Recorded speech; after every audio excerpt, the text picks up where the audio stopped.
let's try using my camera for the overview, and maybe you can tell me how you like the audio. Like, some people have complained about audio from my camera, so let's try something else. So we have two papers this week, as usual, and it's again on the empirical studies front. And what we're going to do is something quite different from last week in some sense. The testing one is quite similar to what we had last week. It's another paper about testing, but it's different. In particular, it has something that's close to an experiment, and last week's didn't. And then the other paper is about the use of eval in R. Okay, so yeah, last week we talked about coverage and exclusions to coverage. This week we're like, well, what about an alternative to coverage? And so let's talk about mutation testing, which has always been seen as a gold standard of testing, but it's also been too expensive, and so no one's actually done mutation testing until now. And so what's changed is that Google has a proprietary Google system for doing mutation testing on commits as they come in. So instead of trying to do the whole program, it's just on the things that changed in that commit.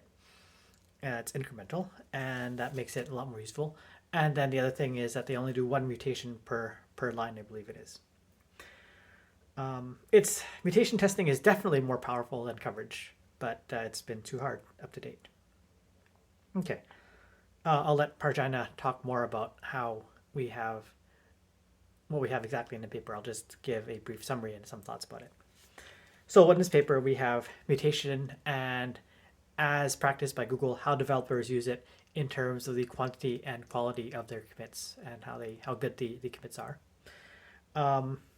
How mutation can backtest, how we can backtest mutation to find real bugs, and how it actually does, and about how they implement the mutation testing. So one mutant per line is pretty good. The last author on this paper, René Just, has done quite a bit of work on mutation, and so it's not surprising to see him doing this work on mutation as well. And so he's been like, well, what's the best way to test? Can we do mutation? Does mutation actually work? And so here's more evidence to back that up. The second paper is a pure empirical paper, so there's nothing like an experiment like there was in the first paper this week. And so this is examining how they use how R programmers use the eval statement. And eval in principle can do anything, right? And so you're like, well, that's difficult to statically analyze. You don't know what eval is doing, right? But let's first start talking about R. R is this language that's broadly used by data scientists. It's not really a language that comes from programming languages people. It's perhaps not as awful as PHP, but it still has some pretty sketchy features. Even though it's broadly used, the programming language community has a pretty big blind spot about it. And so we don't talk about R much. And when there's things that people don't talk about, that might be an opportunity, or it might be too hard, or we don't know. So it's good of the authors to look at it. Okay, so why this paper? Well, if we want to do anything with R, we can do static analysis, or we can do dynamic analysis. So they do actually dynamic analysis on R, but if you want to do static analysis, then you have this eval thing, and eval can do anything, and so that might really limit the power of what you can do with static analysis in R. So what they want to do is they want to circumscribe the use of eval and see, well, how bad is it really? So the goal is to understand how much eval there is and how much harm it can do, or how much havoc it can wreak in the state, right?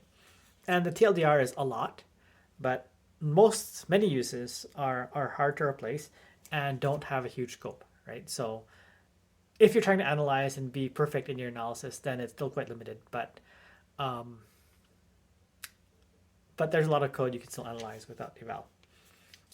There's a notion of polymorphism, which is a fundamental programming languages concept. And so you have one eval site, and they often evaluate, well, in this eval, what different behaviors does this eval site have, right? So that's an interesting point. One thing I appreciated about this paper versus last week's empirical study was the discussion I found was a lot more incisive, and the authors actually said they made conclusions. The conclusions were well supported, and they were interesting. And the application of this is also interesting, right? You want to do a static analysis on R. How do you do it? Well, you better do have some answer about eval. All right, so that is the papers for this week. So we'll have a talk by Parjanya about the mutation testing paper and a talk by me about the R paper. I will put in this talk, hey, please sign up for other papers if you haven't done 3 yet. Thanks.